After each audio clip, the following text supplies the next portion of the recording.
Bueno, sin duda la inseguridad sigue siendo uno de los temas más importantes tanto para las autoridades como para la población. Esta semana hemos visto masivos operativos por tráfico de drogas, bandas ligadas a homicidios, porte de armas de alto calibre, incluso clanes dedicados a los secuestros. Es una situación preocupante y vamos a desglosarla con el profesor de Criminología y fiscal de Control de Armas, Patricio Rosas, que nos acompaña acá en Mega Plus. ¿Cómo está? Muy buenos días. Buenos días, Natacha. Muchas gracias por la invitación. Gracias por acompañarnos. Hay tanto que conversar en pocos minutos, pero vamos a hacer el esfuerzo. Primero que todo, vemos un nivel de inseguridad por parte de la población que va aumentando. Lo decíamos también, han habido allanamientos de secuestros, que es algo que no hemos escuchado con tanta frecuencia, homicidios, más armas en manos de personas que no deberían tenerlas claramente. ¿Cómo describiría usted la situación que está viviendo hoy en Chile? Principalmente en un desfase entre cuántos delitos se cometen y cuántas víctimas son afectadas por los delitos. Estamos hablando no de estadísticas y números fríos, estamos hablando de personas que padecen experiencias traumáticas como víctimas de la delincuencia. Por un lado, entonces, la victimización, si se mantiene o disminuye levemente, pero por otro lado, un problema igual de importante, sobre todo para las autoridades que diseñan políticas públicas criminales, tiene que ver con las sensaciones. Y como tú bien dices, la sensación de inseguridad, indistintamente de cómo se comportan las víctimas o la victimización, ha ido en aumento. Las personas se sienten más inseguras y también otra de las sensaciones relevantes tiene que ver con la sensación de impunidad. ¿Cómo sienten las personas que se gestiona la delincuencia y el tratamiento y control de los delincuentes? Se siente impunidad en el ambiente en el sentido de que se desconoce más quiénes son los autores de los homicidios, por ejemplo, o que las personas en aparente situación de que puerta giratoria, que lo dice la mayoría de la gente, que ingresan a los recintos penitenciarios y después egresan con rapidez. Todo eso se debe desmentir de tal forma de que pueda ir disminuyendo la sensación de inseguridad y también el conocimiento respecto de cuáles son las verdaderas cifras de los Hablemos de eso, porque claro, está la sensación ciudadana, pero ¿qué está pasando realmente, por ejemplo, con la gestión de la delincuencia en nuestro país? Efectivamente hay una impunidad alta, es verdad que hay una puerta giratoria que se mantiene durante los últimos años. ¿Cómo es ese proceso? Porque siempre en las noticias decimos, bueno, hay personas, hay una investigación en curso, hay personas que están siendo detenidas, pero ¿qué pasa después? Máxima responsabilidad debe ser parte de los discursos de quienes somos invitados a conversar en este tipo de paneles, en el sentido de no anclarnos en cuáles son las opiniones o las impresiones, sino fundarlas, fundamentarlas en cifras, en estudios estadísticos de calidad científica que evidencien cuál es la verdadera realidad de los problemas, para que las personas que nos están viendo en estos momentos no se contagien de sensaciones de inseguridad o de impunidad, sino que vayamos a la cifra dura. Por eso, desde la academia hemos estado empujando la formación de distintos observatorios de la delincuencia, que en trabajo conjunto, no solamente con el gobierno, con las instituciones incumbentes, como el Poder Judicial, la Fiscalía, sino que también con organismos privados, como por ejemplo Paz Ciudadana, para poder traer a la mesa las cifras exactas de cuáles son o cómo se comportan los delitos, qué es lo que ocurre con los imputados y sobre todo a nivel de perfilamiento. Poder determinar bien quiénes son los autores, cuáles son sus rangos etarios, sus nacionalidades, pero no solo los autores, Natacha, sino también de las víctimas. ¿Qué es lo que ocurre con ellas después y cuál es la interacción entre ellos, sobre todo, por ejemplo, cuando estamos frente a fenómenos tan importantes como el uso de armas de fuego, que se ha convertido en un problema a nivel nacional? Pero concretamente uno podría decir, bueno, hay una gestión que debe ser reforzada, ¿cierto? ¿Cuáles son las cifras que se manejan en relación a eso? O sea, en relación a la gestión, no solamente importan las cantidades de casos.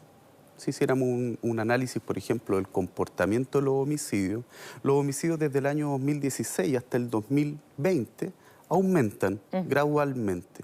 En el 2021 disminuyen brevemente y ahora estamos atentos a cómo se comportan los homicidios en el resto de este año, que ya van más o menos 2.200, 2.300 víctimas fatales.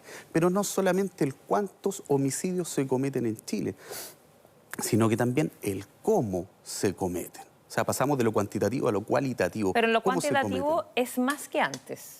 Sí, a nivel de frecuencia así es, a nivel nacional, pero tampoco los homicidios se reparten de manera uniforme en todo el país. Se concentran principalmente en la capital. Y por eso te insisto, ¿cómo se cometen los homicidios en Chile? Se cometen con arma blanca, se cometen con arma de fuego.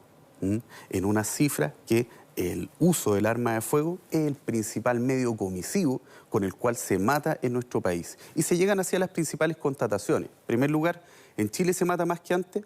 La respuesta es sí. Y se basa en evidencia científica. ¿Con qué se mata en Chile? Segunda pregunta, con armas de fuego. Y la tercera constatación es, ¿se sabe más que antes quiénes son los autores de los homicidios? La respuesta es no. La cantidad de imputados desconocidos de cada 10 casos subió de 2 a 4. Es decir, actualmente solo en 6 de cada 10 homicidios se sabe quién es el autor del mismo. Y esto implica, tiene una repercusión en las investigaciones penales por parte de la Fiscalía y ante los tribunales, pero también tiene un impacto en cuanto a las sentencias condenatorias que se pueden otorgar al respecto. Es importante señalar también en el cómo que los homicidios ahora han tenido un cambio de comportamiento en nuestro país. Si antes se aplicaban principalmente a 3 contextos, entre familiares, entre amigos o amistades y entre vecinos, ahora hemos podido observar desde el estudio una redirección de que los homicidios ahora se cometen en relación a actividades de mercados criminales. Sicariatos, bandas rivales, ajustes de cuentas, son cambios fenomenológicos de la forma en la que se cometen los homicidios y que claramente se constituyen como los nuevos desafíos para las políticas públicas que se implementan desde el gobierno. ¿A qué se deben esos cambios? Sin duda, el homicidio siempre es un reflejo de la violencia en la interacción entre las personas. Son componentes no solamente de responsabilidad política del gobierno, sino que tienen que ver con cambios culturales, con el fenómeno de la globalización. ¿La migración, por ejemplo? Más que culpar a la inmigración, podríamos decir a la importación de cierto tipo de fenómenos en nuestra región, donde los países están cada vez más interconectados, naturalmente las fenomenologías de otros países van a permear en nuestras fronteras. Se le repito esta pregunta porque con esta inmigración que hemos tenido, se ha escuchado mucho personas culpando finalmente a las personas que entran a nuestro país por pasos no habilitados. ¿Es correcto decir eso? ¿Es correcto decir que este aumento, por ejemplo, en estos tipos de delitos tiene que ver con una inmigración no regulada? En relación a la materia, sostener una afirmación como tal de culpar directamente al fenómeno de la inmigración raya lamentablemente en la xenofobia. Las poblaciones que han ingresado a nuestro país, tanto de manera regular como de manera irregular, no se les puede achacar o imputar necesariamente la comisión de delitos.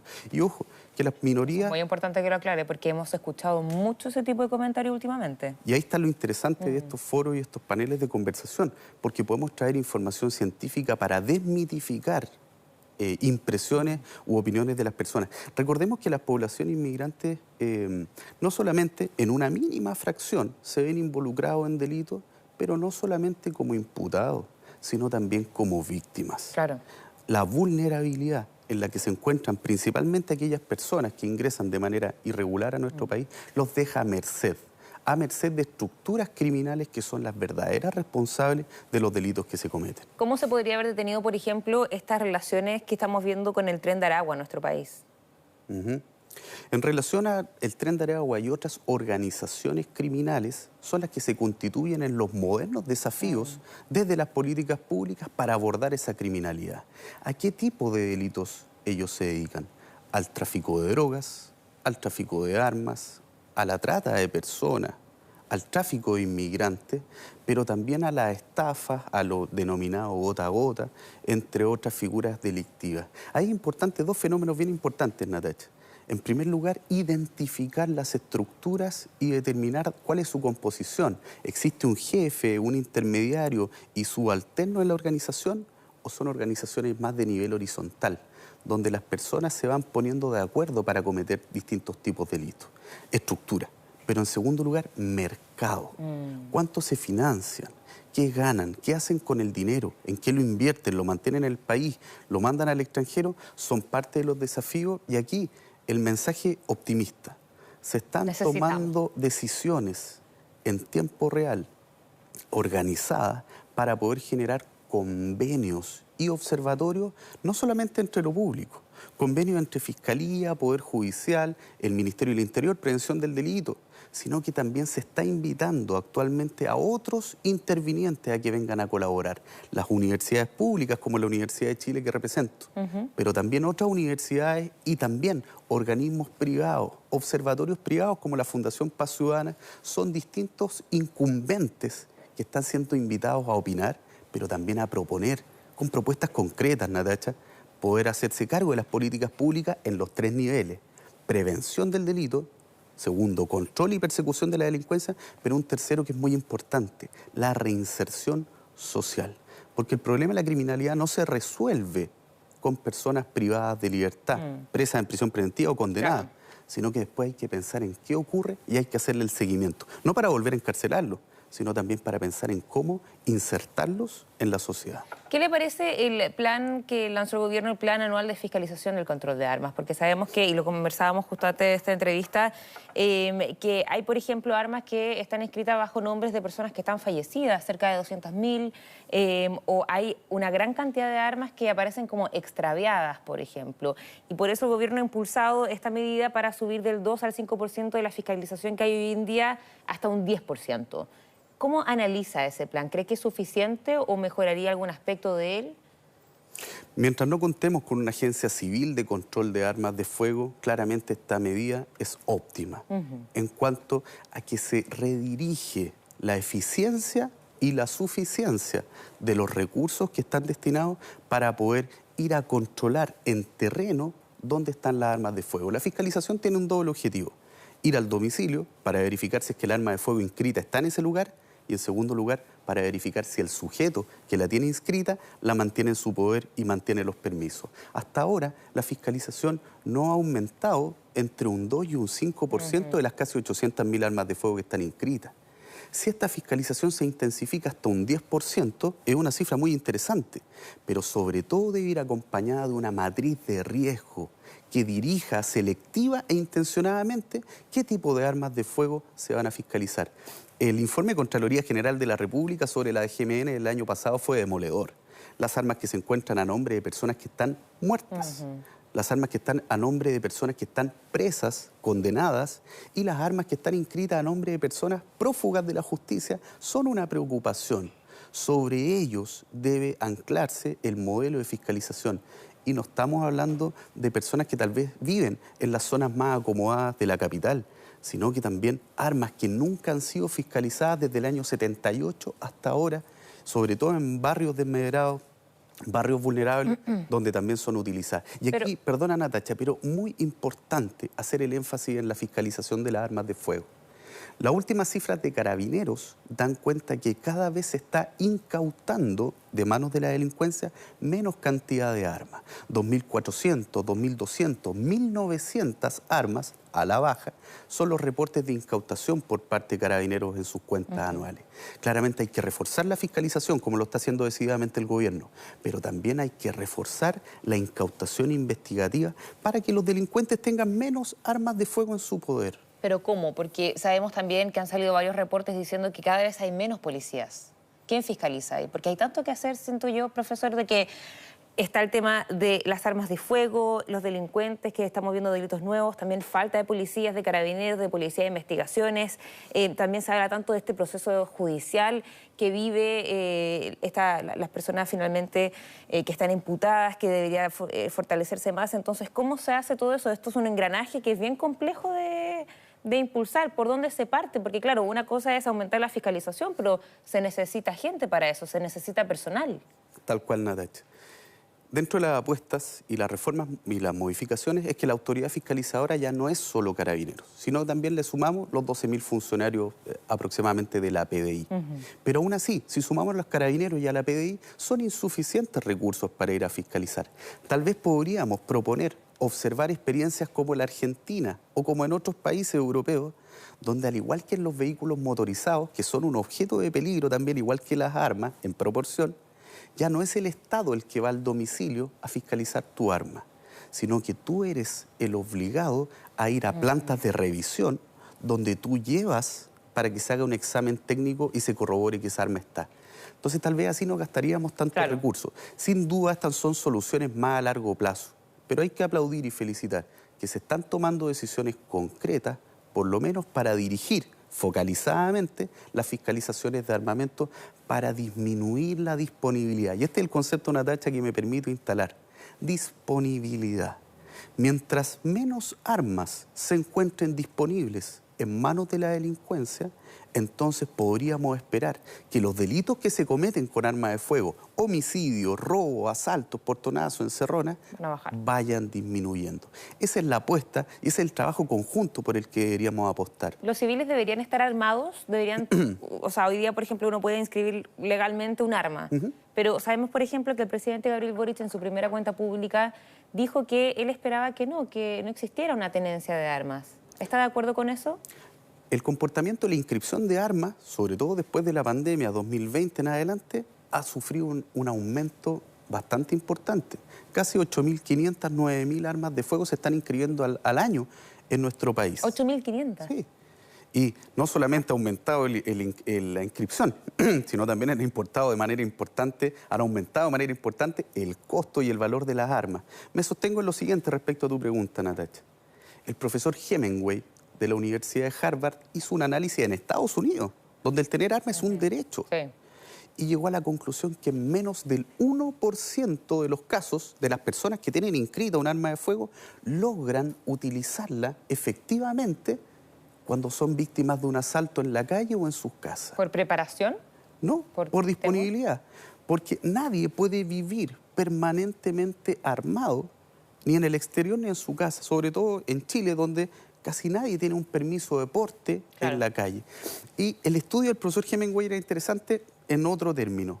Tener un arma en la casa triplica el riesgo de que exista un suicidio, un accidente donde se involucren menores de edad y también un femicidio en contra de la mujer.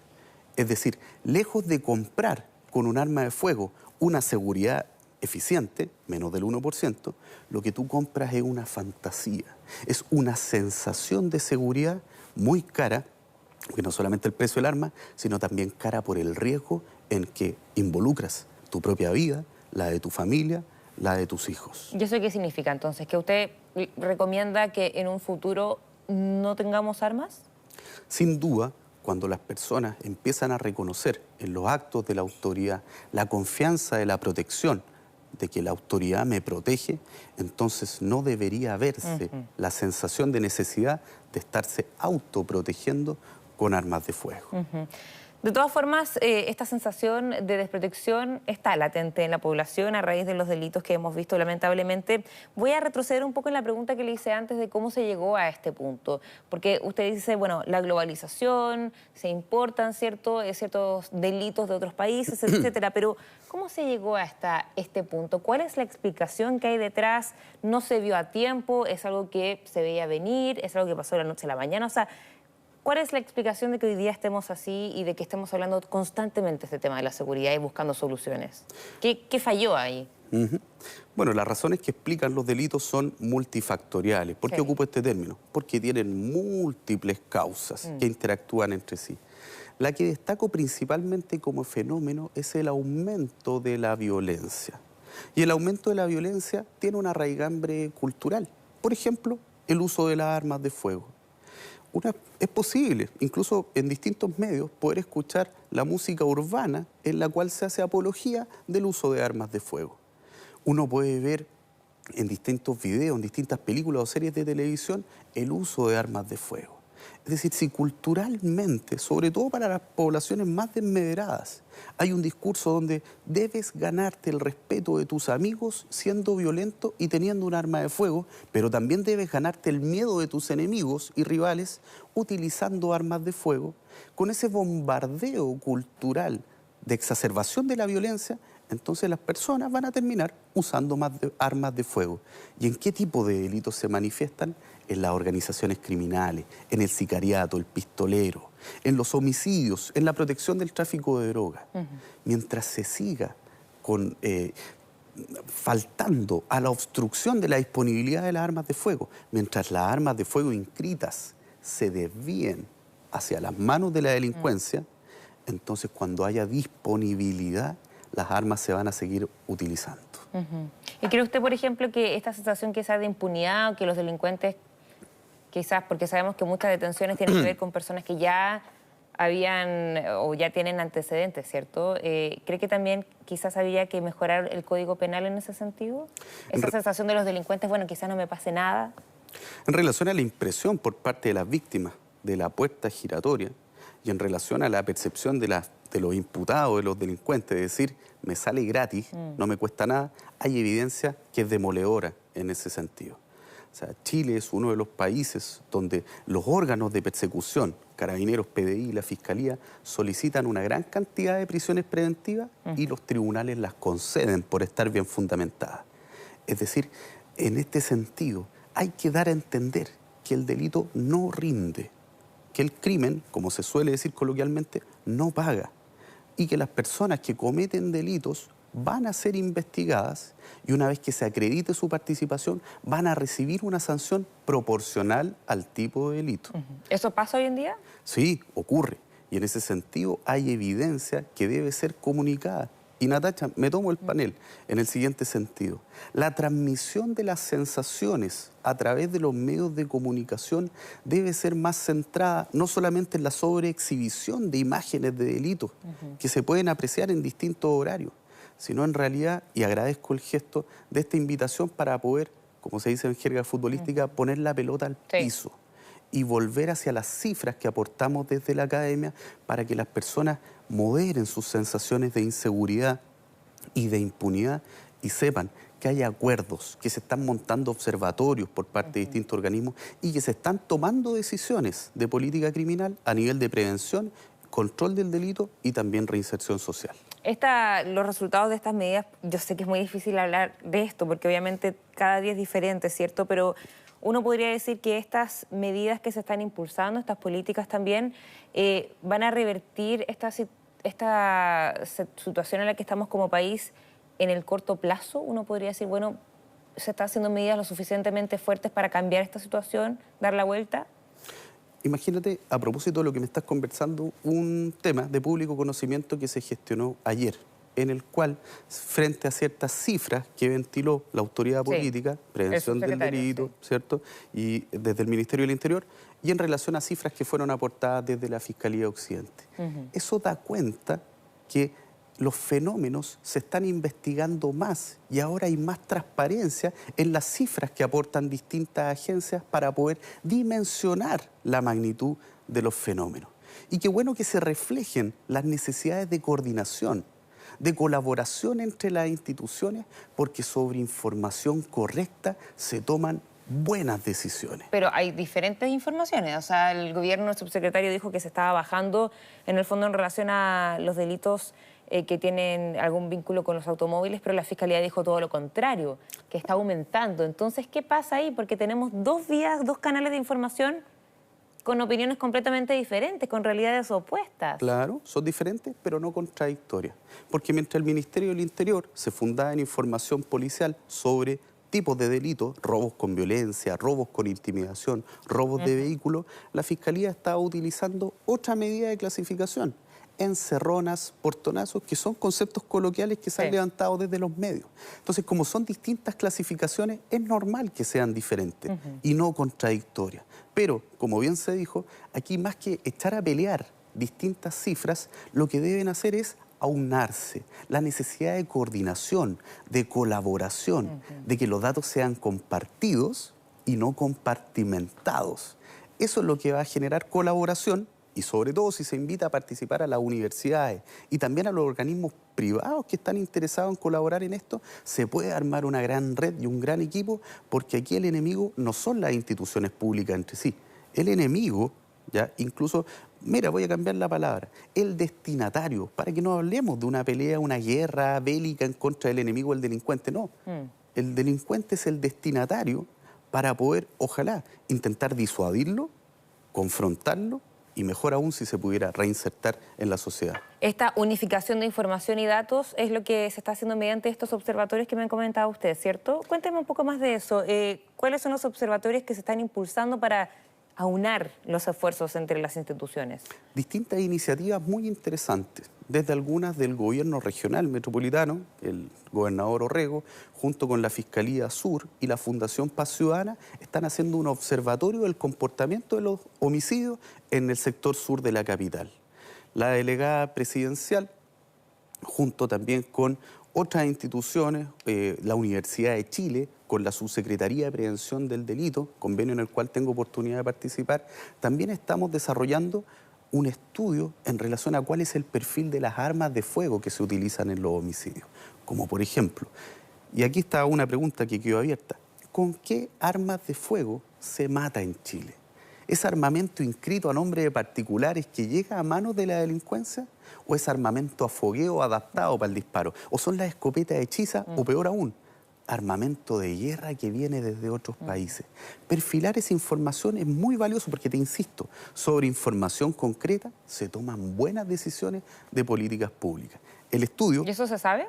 El estudio en el que vamos hasta ahora guarda relación con que en los homicidios casi nunca se recupera el armamento en el sitio del suceso.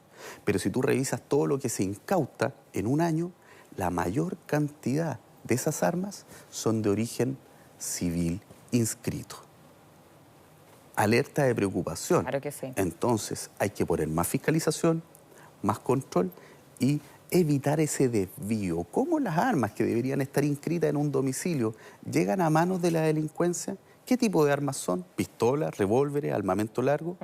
Entonces, ¿qué marcas, qué modelos? Son claramente datos interesantes que son parte de los insumos para poder ejecutar políticas públicas criminales en el control de la delincuencia, pero sobre todo en indisponibilizar las armas de fuego antes que sean usadas. Ayer hablábamos con otro experto y decía que, y me gustaría saber su opinión en relación a esto, que falta una tecnología.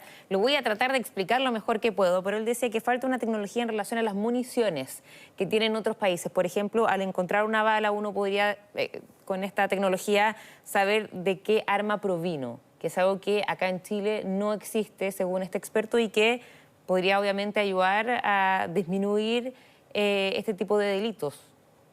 El Ministerio del Interior está trabajando en estos momentos en el reglamento complementario de la Ley de Control de Armas, que sí incluye la incorporación de tecnologías para la determinación de la trazabilidad. Exacto, eso era. Eso es cómo poder, en términos sencillos, para quienes nos escuchan hoy día, se trata de poder identificar si una munición pasó a través de un cañón, porque deja una marca en su contenido.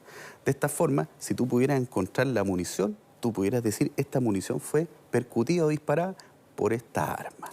Hacer esa trazabilidad. Hay otras iniciativas muy interesantes que se están ejecutando también desde propuestas de la Fiscalía, por otro lado, que tienen que ver con el marcaje de la munición. Las pistolas tienen número de serie, las armas tienen una forma de identificarse, pero las municiones no. Si se identificaran las municiones, tal vez con un código de barras, con un código QR, se podría determinar quién las compró y a quién se las compró. Entonces, claro, sobre todo que eso se aplique a municiones de cargo fiscal, a las municiones que usa Carabineros y la PDI y las Fuerzas Armadas. Profesor, solamente para terminar, en este engranaje de temas que hay que ir viendo para mejorar la seguridad de nuestro país, muchos han hablado también del rol de la Fiscalía. ¿Qué cree que se tiene que reforzar? O sea, en primer lugar, la promoción de que las personas hagan sus denuncias. De esa forma se desencadena la investigación. Cuando las personas se desaniman, tal vez por falta de confianza en el sistema, o tal vez por temor de que su caso sea archivado rápidamente, hay que incentivar a que las víctimas puedan sentirse reparadas desde un primer momento, desde que hacen la denuncia. También que los casos que se están investigando se hagan, se reparen en un sentido de análisis criminal. Es decir, que aunque el caso no se resuelva, por lo menos aportó información que se va estudiando para determinar cierto tipo de perfiles de víctimas, de imputados y de modus operandi. Claramente, aquí es bastante importante, incluso sobre todo en estos tiempos. La Fiscalía debe ser un organismo de coproducción de seguridad junto con lo que proponga el gobierno en el Ministerio del Interior. De esa forma, aliados con Carabineros y PDI en esta alianza estratégica, entre todos podrán remar hacia el mismo lado y se invitan a la academia y a los organismos privados, entre todos hacemos un conjunto para poder hacernos cargo de los problemas de seguridad, no solo de los discursos, sino de los problemas concretos y también de los homicidios y las armas de fuego. Patricio Rosas, entonces, profesor de Criminología y fiscal de Control de Armas, muchísimas gracias por su tiempo, que estén muy bien. Y muy importante también para ir aclarando con cifras la situación que estamos viviendo en Chile y no de repente estas informaciones que circulan no son tan verídicas. Así que se lo agradezco harto. Muchas gracias, Natacha, y muchos saludos a los televidentes y a todos. Bien, vamos a seguir con informaciones. Una madre y sus 2 hijos fueron víctimas